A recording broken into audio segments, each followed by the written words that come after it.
அண்டங்காக்கா கொண்டக்காரி ரண்டக ரண்டக ரண்டக ரண்டக. நம்ம சமயம் சார்ந்த நிகழ்ச்சினால சமய பாடல்களை தயவு செஞ்சு கொச்சப்படுத்த வேண்டாம். இப்ப நான் பாடினது பக்தி பாட்டா? அண்டம் காக்கா கொண்டக்காரி, அண்டம் என்றால் உலகம், உலகத்தை காக்கின்ற கொண்டைக்காரி மதுரை மீனாட்சி அம்மனை புகழ்ந்து பாடிய பாட்டு. ரண்டக ரண்டகன்னா என்ன?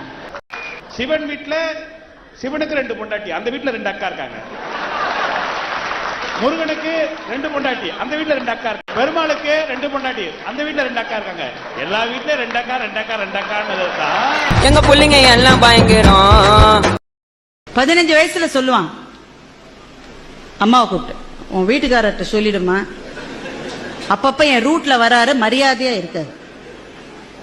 20 வயசானா பையன் சொல்லுவான், எப்படிமா எப்படிமா இந்த ஆளை போய் நீ கல்யாணம் பண்ணிட்ட? அப்படின்னா பையனுக்கு 20 வயசுன்னு அர்த்தம். 30 வயசானா பையன் சொல்றான், சார் நான் எங்க அப்பாவோட பேசுறது இல்லை சார், நான் என்ன செஞ்சாலும் தப்புங்கிறார் சார், அவரோட நான் பேசுறது. அப்படின்னா பையனுக்கு எவ்வளவு வயசு? 30 வயசு. அதே பையனுக்கு 40 வயசு ஆயிடுச்சுன்னா அவனுக்கே அப்ப குழந்தைகள் இருக்கும். அப்ப சொல்லுவான், எங்க அப்பா கத்திக்கிட்டே தான் இருப்பாரு, ஆனா பாவம் நல்லவருன்னா அவனுக்கு 40 வயசு ஆயிடுச்சுன்னு அர்த்தம். அவனுக்கே 50 வயசு ஆயிடுச்சுன்னா சொல்லுவான், அந்த வறுமையிலேயே எங்க அப்பா எங்களை எப்படி வளர்த்தாரு தெரியுமா, மை டாடி இஸ் கிரேட். எங்க ஊர்ல ஆண்களுக்கு 90s கிட்ஸ்னா அவங்களுக்கு கல்யாணம் ஆகாது. அத ஒரு பையன் ரொம்ப சோகமா என்கிட்ட சொன்னான், என் வாழ்க்கையில் என்னென்னலாம் நடக்குது பாருங்க மேடம்னா. என்னப்பா நடக்குது?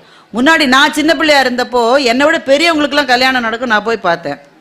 இப்ப நான் பெரிய நானு என்னை விட சின்ன பிள்ளைங்களுக்கு எல்லாம் கல்யாணம் நடக்குது, அதையும் போய் நான் பாக்குறேன்.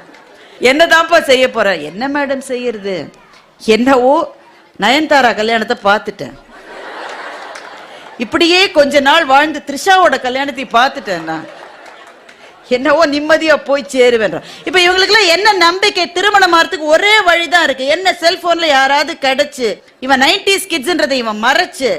சில பேர் பரோட்டா சூரி மாதிரியே இருப்பா, ஆனா சூர்யா படத்தை போட்டு வச்சிருப்பான்ல ப்ரொஃபைல்ல, அது மாதிரி ஏமாத்தி இப்படித்தானே அவங்களுக்கு கல்யாணம். அந்த அம்மாக்கள் பயங்கரமான உஷார் பத்தி. ஒரு பையன் 5 வயசுல பையன் அம்மாட்ட போய் சொன்னா, அம்மா I love you, I love you too darling. அம்மா சொன்னாங்க. பையனுக்கு 15 வயசாச்சு, அம்மா ஐ லவ் யூ, என்கிட்ட காசு இல்ல, கேட்காத, தரவே மாட்டேன். பையனுக்கு 25 வயசாச்சு, அவன் சொன்ன, அம்மா ஐ லவ் யூமா. அந்த பொண்ணு தானே நேத்திக்கு வந்த அளவு தானே,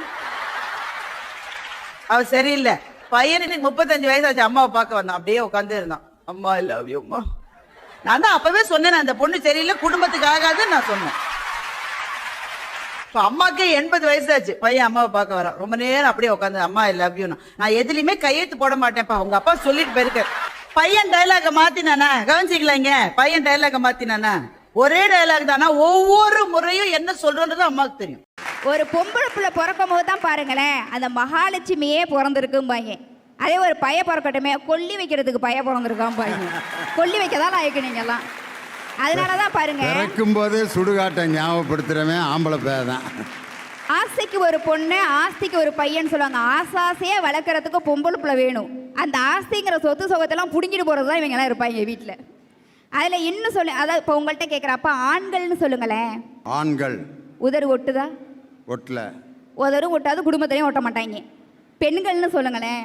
பெண்கள் உதடும் ஒட்டும், குடும்பத்தோட ஒன்றிணைந்து குடும்பத்துல என்ன கஷ்டம் இருக்குன்னு எடுத்து ஒரு பொம்பளை பிள்ளை தான் பார்க்கும்.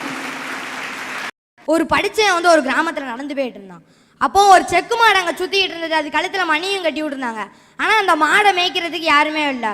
இவன் போயிட்டு மாடு அது பாட்டுக்கு சுத்திக்கிட்டு இருக்கு, அது பக்கத்துல ஒரு வீட்டுல ஒரு தாத்தா படுத்திருந்தார். அந்த தாத்தாவை பார்த்து, மாடு அது பாட்டுக்கு சுத்திக்கிட்டு இருக்க, நீங்க வீட்டுக்குள்ள படுத்திருக்கீங்க அப்படின்னு கேட்கான். அதுக்கு அந்த தாத்தா சொல்றாரு, இல்லப்பா நான் மாடு கழுத்துல மணி கட்டியிருக்கேன், மாடு சுத்த சுத்த மணி சவுண்டு எனக்கு கேட்டுக்கிட்டே இருக்கும், ஒருவேளை மாடு நின்றுச்சு அப்படின்னா மணி சவுண்டும் நிற்கும், உடனே நான் போய் என்னன்னு பார்த்துருவேன் அப்படின்னு சொல்றேன்.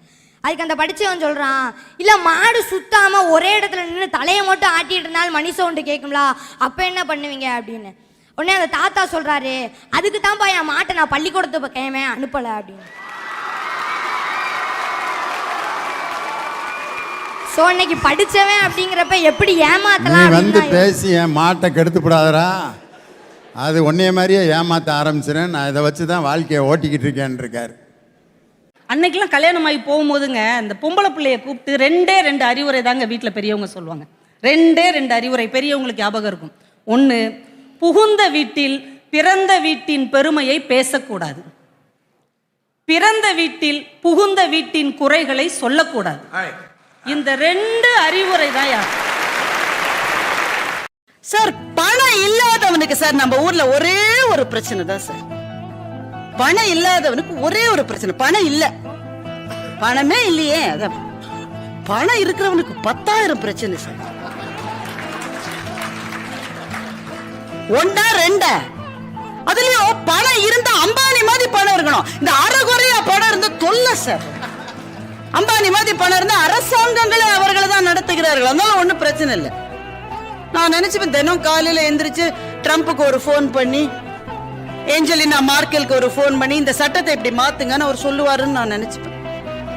பணம் இருந்தா அப்படி இருக்கணும், இல்ல பணமே இருக்க கூடாது. இந்த நடுவுல மாட்டிக்கிட்டு நம்ம படுற கஷ்டம் இருக்கு. அப்பப்பா 1 2 சிலப்பதிகாரத்தை முழுசா உங்களால சொல்ல முடியுமா? ஒரு பாட்டு மனப்பாட பாட்டு சொல்லி கொடுத்தாங்க, அதுவே இப்ப ஞாபகம் இல்லாம போச்சு. முழு சிலப்பதிகாரத்தையும் நான் எப்படியா சொல்ல முடியும்? சிலப்பதிகாரத்தை எங்க கவிஞர் சொன்னா நடுவர்கள, அட்ராடா நாக்கு முக்க நாக்கு முக்க நாக்கு முக்க அட்ரா. அது சிலப்பதிகாரங்களா? உட்கார்ந்து ரூம் போட்டு சிந்திப்பாரு போல இருக்காயா. எழுதியிருக்கான் பாருங்க, பொண்ணுங்களை பிறக்க வச்சான் பொண்ணுக்குள்ள கருவு வச்சான், கற்ப வச்சான், மதுரை எழுதி அணைங்கடா அணைங்கடா அணைங்கடான்னு கண்ணகி மதுரையை எரித்த விஷயத்தை சொன்னான். சிலப்பதிகாரம் ஓவர். அம்மா இல்லைன்னா அன்பு போச்சு, அப்பன் இல்லைன்னா அறிவு போச்சு, நண்பன் இல்லைன்னா பழக்க வழக்கம் போச்சு, தம்பி இல்லைன்னா பலம் போச்சு, பொண்டாட்டி மட்டும் இல்லைன்னா நம்மளுக்கு எல்லா நிம்மதி வந்துருச்சுன்னு அர்த்தம். எங்க புள்ளைங்க எல்லாம் பயங்கரம். மின்மினி